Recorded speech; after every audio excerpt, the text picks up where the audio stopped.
Welcome to the Fortified Life podcast, where we learn how to develop a dependency on Jesus in the marketplace. From the boardroom to the bathroom, God is with you. Here's our host, author, speaker, teacher, encourager, stewardship coach, and my husband, the man they call Mr. Fortified, Jason Davis.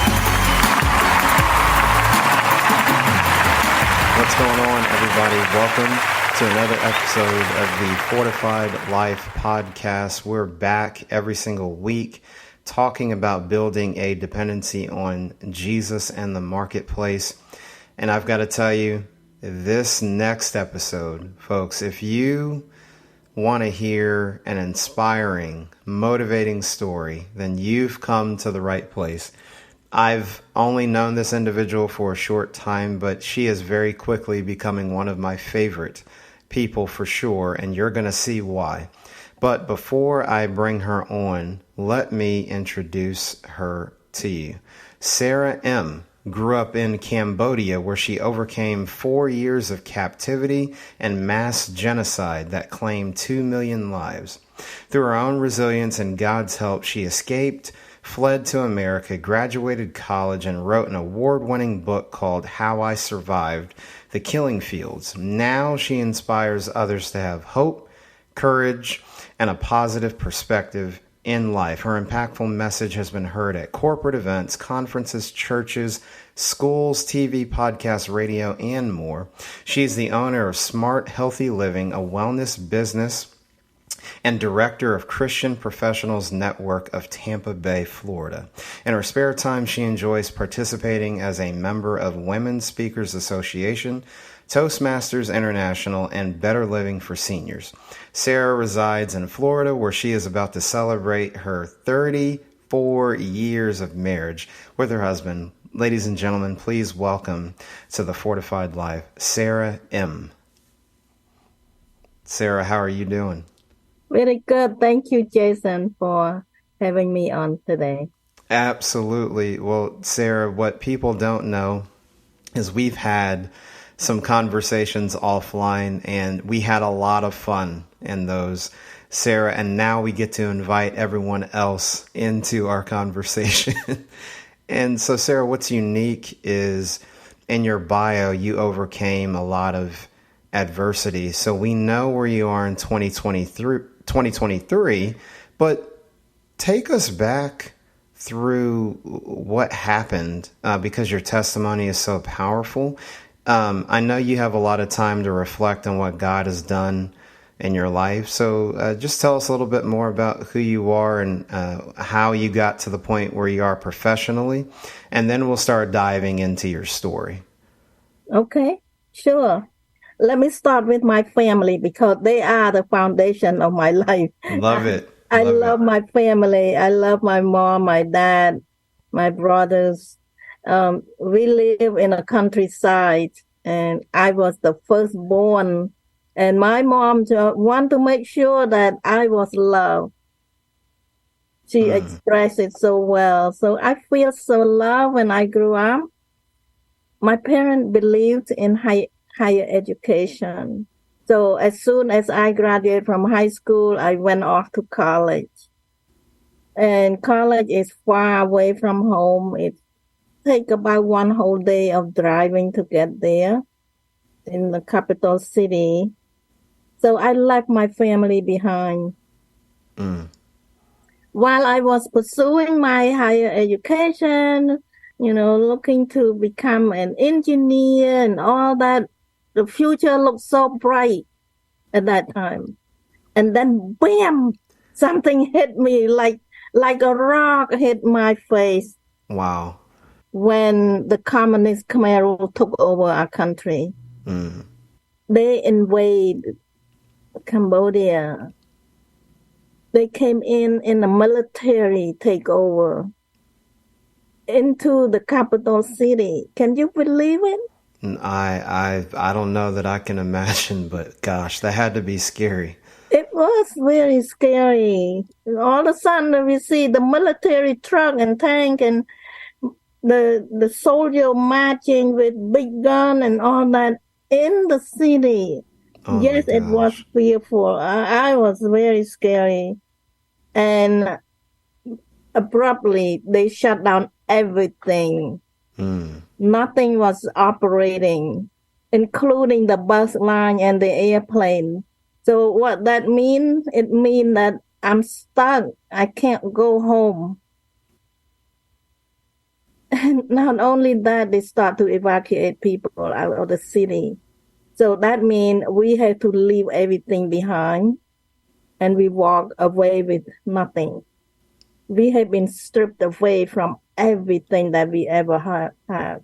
So finally, I end up in the fourth labor camp where they force us to work extremely hard, long hour in the sun, in the rice field.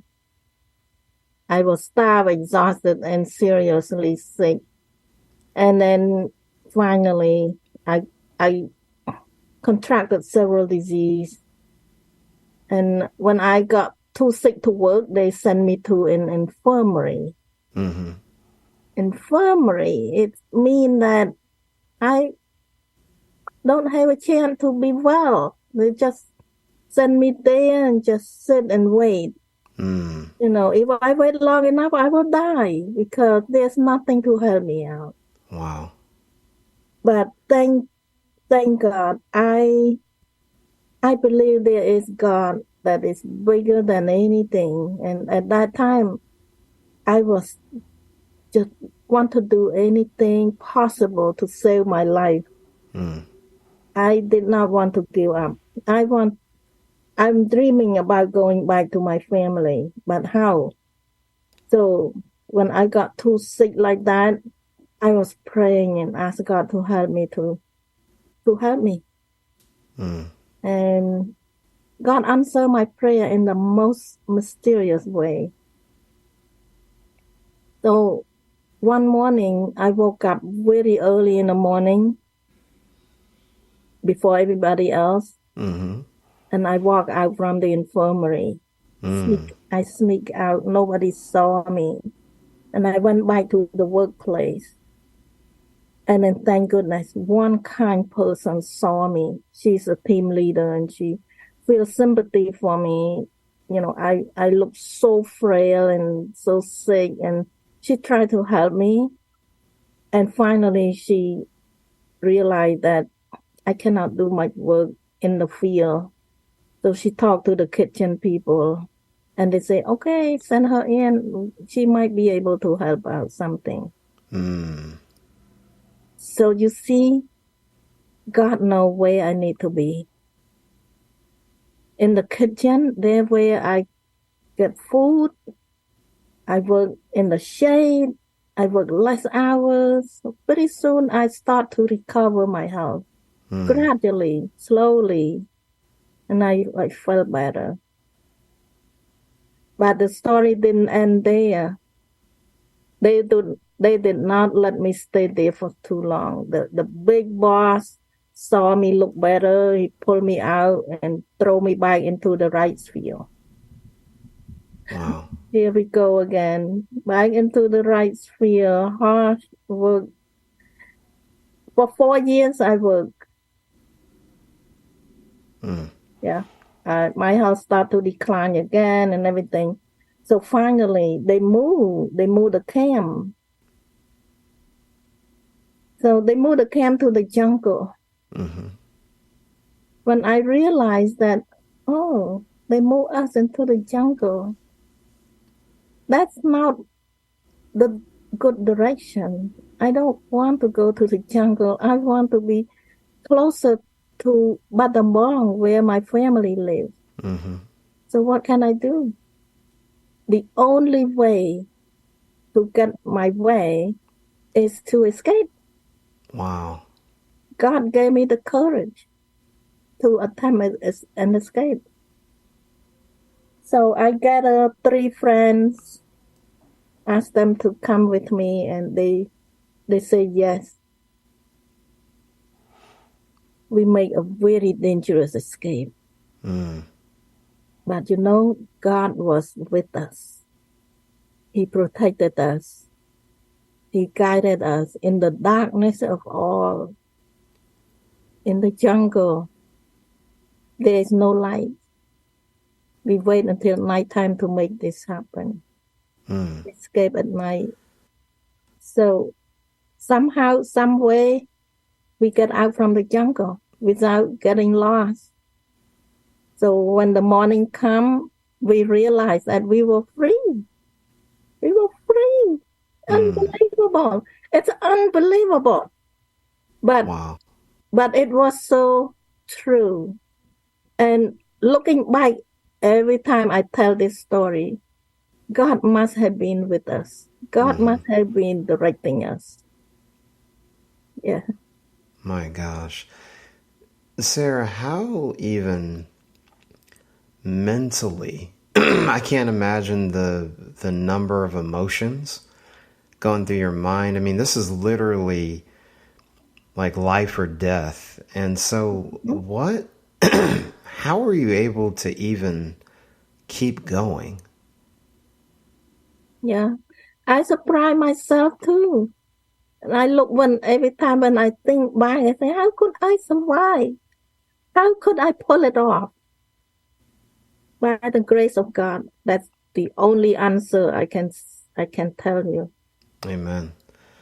Amen. And Sarah, as you were talking too, you talked about little moments. I noticed little moments of grace where the leader saw you and had empathy for you and saw how frail you were. So even as you were talking about that, it points out moments where God was there and he would send somebody or he would orchestrate a moment of time. That is just so, so powerful. Mm-hmm. Yeah. Yeah. So as soon as I got out from the jungle, from the captivity, we was looking for a way home. So we asked people for direction to go to my hometown. And it had been a long, long, long walk, but we made it. We made it. So Sarah, in the escaping and trying to get back to your family, like when did you know that what you had been through was something that you could share with other people? Like, when did you become mentally and emotionally well enough to where you started to think, you know what, I've been through a lot, my family's been through a lot, but somebody needs to hear this? When did you arrive at that point? It took me 35 years. Wow. 35 years. I hide it so well. I want to forget about it. Nobody want to remind. We don't want to remind ourselves. A lot of survivors, like myself, didn't want to think about it. But one by one, a couple of my friends, when we have a one-on-one, getting to know each other, they found out about my bike story. And they amazed, and they always encourage me to share. So there I can, gradually, after 35 years, I got invitation to speak at the small group. And there my story start to, leak out to other people, and they want to hear more. And then I have an idea that maybe put in a book it will be a good thing. Will help other people. That's a perfect segue, Sarah. So it took 35 years, which I can only imagine just the work that God was doing in that time. I love how you said your story leaked out and now people are like, wait a minute, someone needs to hear about this. And then a book. So how did that materialize, Sarah? So you just got to the point where, okay, I'm okay with sharing what happened, but a book is a whole other deal. So just walk us through that piece. Sarah, it's like, okay, I'll share. Sara, you should write a book. What? Wait, I just started talking about this. So tell us about that. Yeah, there is a passion behind it. When I speak at one time, share in a group, one woman, after she heard my story, she cried. And I found out later that one of her child died of suicide. Wow. That's when it hit me so hard. I realized, wow, I thought that America is like a paradise. People want to come to America. This is a land of opportunity, of the place where everybody dreaming to come over here. And now I hear this. I hear that people are not happy and they did not know what to do with their life, and they end up taking their own life. So that's not possible. So I just couldn't believe. And I realized maybe if they hear my story, maybe they change their mind about taking their own life. That's the idea that come out from there. And then somebody through my networking know a little bit about writing the book, and she encouraged me to do it. So that's where the book come about. Yes, English is not my first language. I struggle.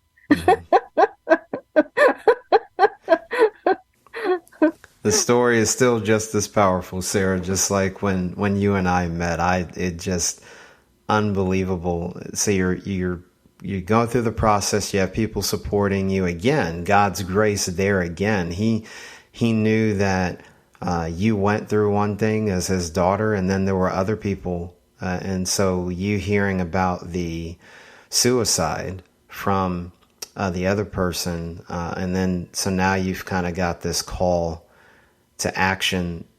Sara, what, now that you've kind of lived in two societies, what have you seen in some of the differences? Because, some people are well-traveled. Some people have never been anywhere in their life. And so you kind of have two perspectives, having, grown up one place and then lived here in the States. So what fresh perspective do you get from having lived in two nations? Well, the opportunity that allowed me to live in two nations gave me very good perspective on life on both places.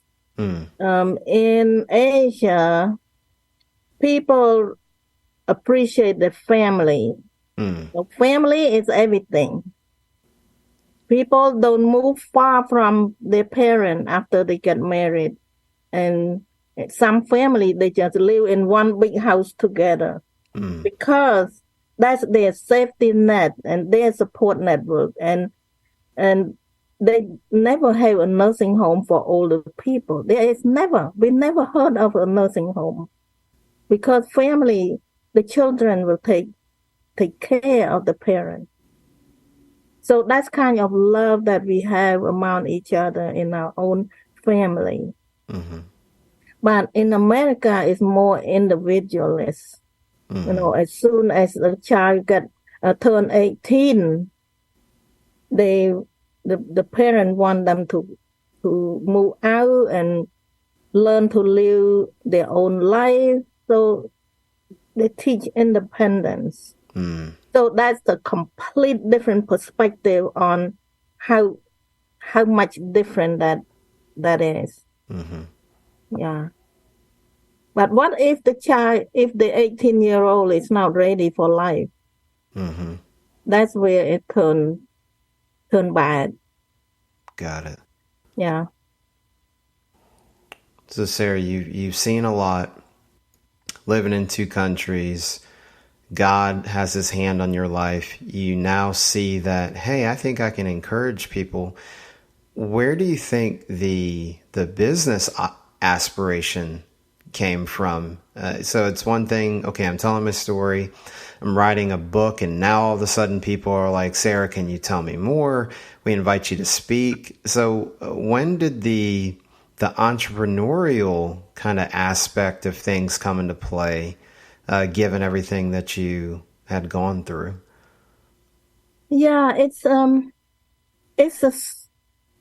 not too difficult transition for me because I have been in the health and wellness business for a while. Smart Healthy Living, it was my business before I published the book. So I'm always create event, organize an event, a conference, a wellness conference, a health seminar, health fair, and all that. Promote to help people to take care of themselves before they get sick. Because if we don't take care of ourselves now, we will end up spending a lot of money and a lot of time taking care of the sickness later. Yeah. And have been very sick myself. I don't want to see anybody going through the illness and sickness. It's very hard, very hard life. So now that I published my book, people want to hear my story. So I kind of transitioned slightly into the speaking because I already spoke before, but spoke about the wellness, about physical wellness. Okay. How to take care of yourself, your body, and all that. But now I'm taking care of your mind because your mind control everything. If I was in the killing field, in captivity, if I did not have a good mindset, have a positive perspective that one day I might be able to find my family.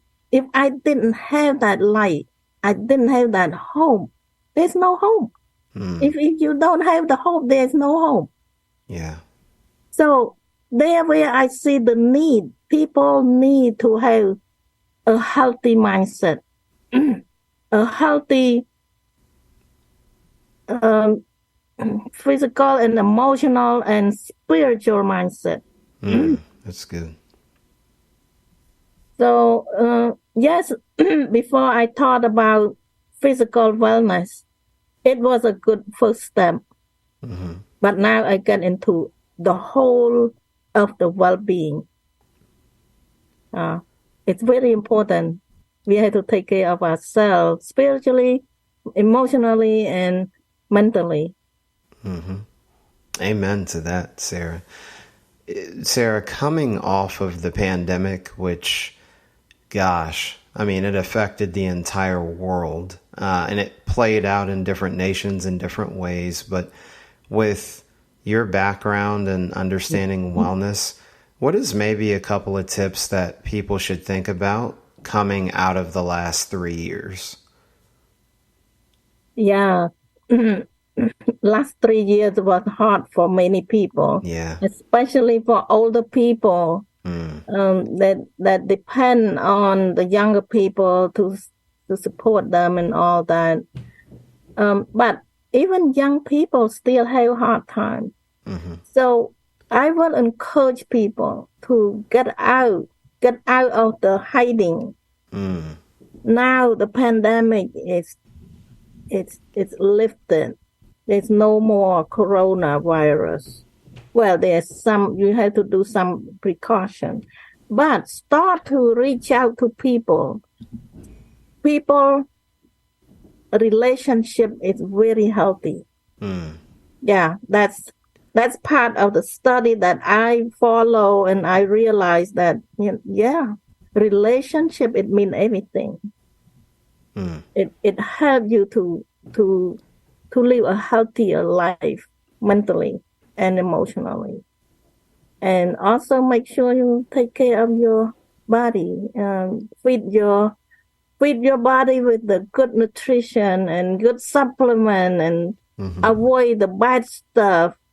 The bad stuff, there are plenty of bad stuff. If you don't educate yourself about what is bad, you don't know what you don't know. It's so dangerous when we don't know what we don't know. Yeah.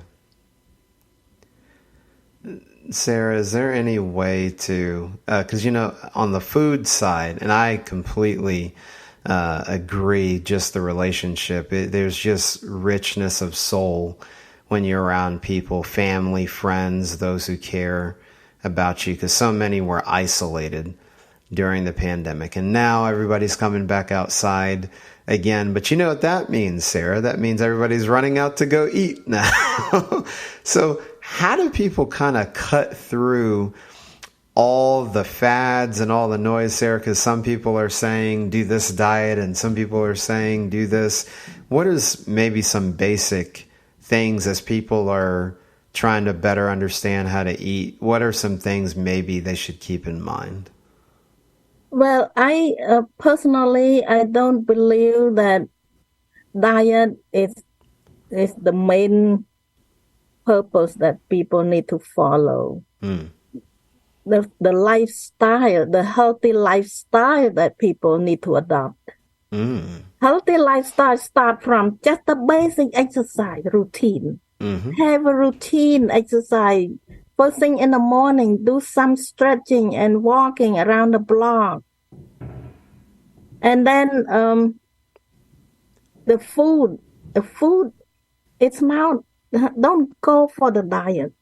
If you can help it, leave the diet thing for a moment.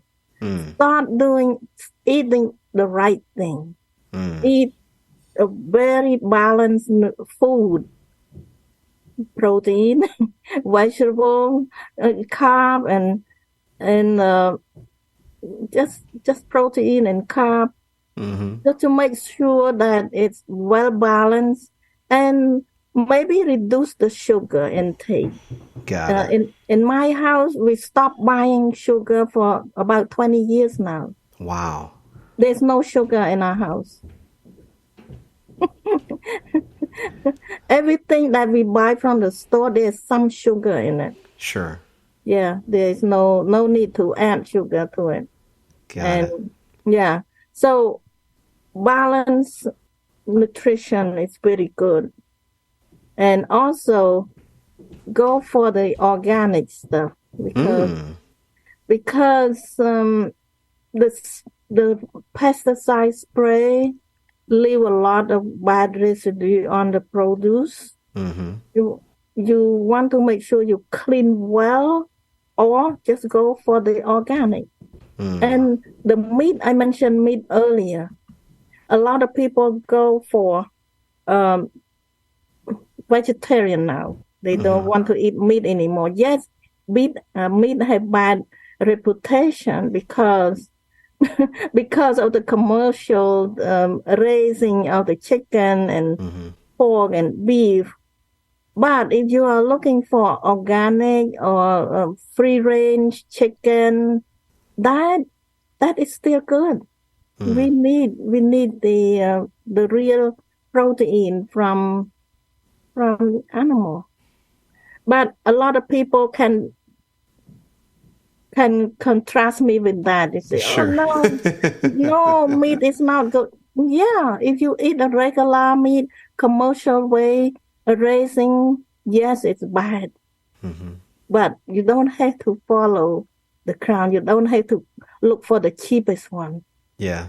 Cheapest one is not always the good one. So, and I found by surprise, and I'm not promoting one store or another. Don't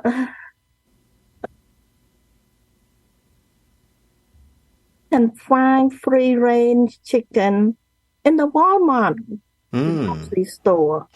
You know, Walmart, you know that they sell things cheaper than usual than the rest of the store, but you probably think that they don't have good quality. But if you look for it, you might find some good free-range chicken there. Got it. So not only nutrition and wellness tips, folks, Sarah's giving good grocery tips as well, especially in some of the talk about inflation going on. So it's very good to know about grocery price. It's better to spend a little bit higher. You pay a little bit higher, but you get a good quality. Mm-hmm. Absolutely. Well, Sarah, so you've got the dual hats going on. You've got the smart, healthy living. You're telling your story now. You get to encourage and motivate people having escaped what was going on in your country. What are the exciting things going on now that you are out there promoting the book, telling your story? What new doors has the book and the speaking opened up? Well, I'm still looking for that door. I gotcha. That's why I'm here talking to you, because people didn't know that I exist. A lot of people did not know. What? Sara Im? What? Right. Who is she? Mm-hmm. No, not many people know about me. So there are a lot of doors that I haven't found yet. Well, I think that's the faith walk that we're all walking down, and we're happy to be part of the journey, Sarah, because more people need to know about what God has done in the life of Sara Im, for sure. I can tell you that much. I appreciate that. I love it when yesterday I delivered a in-person presentation, and the topic of my talk was unshakable confidence. How to build your inner strength, inner resilience, and reduce your stress. Something like that. But my main goal is to stress the importance of building resilience. Because I believe that I survive because I have enough resilience to hold on, to not give up, and to be able to bounce back after everything was over. That I did not suffer PTSD. The resilience is so critical for anybody. Yeah. You need to do it now while you don't have the trouble coming your way. Right. But when the turbulence hit you, you are ready. Ready. So that's my goal. My goal is to share and to encourage people to build up their own resilience and build the unshakable confidence. I love it, Sarah. You were getting me excited at the way in a sports game where they're giving the pregame speech. That's what you just sounded like, getting us excited. Sarah, what would you say to the people out there as we get ready to close if they go, wow, well, man, Sarah has such a powerful story, and maybe I haven't been through something the way Sarah has. So if someone's asking themselves the question here in your story, what would you say to them how they can build resiliency? What would you say to that person? Well, first, if you value the resilience and you know it's good for your life. So that's a big step already. So if you want to build your resilience, just start simple. Start building your relationship with your loved one. Expanding your people's connection and support. And also live with hope, love, and faith. We are talking about our faith. Having that strong faith with our Lord is the first step. It's a very important step to boost up your resilience, because people that did not have that faith, They don't have that. They don't have that strength. And what else? Start to forgive other people. Wow, that's a good one. Yeah. Ooh. Because when you live with bitterness and anger and resentment in your heart, you close down your heart. You cannot love anymore because your heart is so hard and tight. So forgive and be kind to each other. That's some of the tips that part of my resilience presentation. There are many more. Oh, for sure. And folks, if you didn't know who Sara Im was before, you do now, and you need to book her, which, Sara, as we get ready to close, how can people find your book? How can they go book you as a speaker? Where can everybody find all of your resources? The best way to find me is on my website. Very simple. My first name, Sara, without an A, and last name, Im. So SARAIM.com. You will find many resources in that website. And my book it's on the website. Just SaraIM.com/book. You will find the book. Love it. Yeah. Folks, and make sure you grab a copy. I know I did. I told Sara I already got it. So I'm supporting. My goodness. Well, Sara, before we go, there was one other thing to mention because you're also the director of Christian Professionals Network of Tampa Bay. Shout out to all the Florida people. So in your own community, quickly tell us about that group and what you all do when meeting together. Well, Christian Professionals Network is what I found 11 years ago. For 11 years, we meet together. We meet to network, to support each other, and to just witness the love of God. Witness our love to one another. We are not there to impress anybody. It's just to be who we are together as a Christian, doing business. So, at one meeting, we met at the restaurant, and one silent observer saw us pray and saw us talk, network together. And by the time we want to pay our bill, the waitress said that your bill had been taken care of. Wow. Somebody take care of your bill.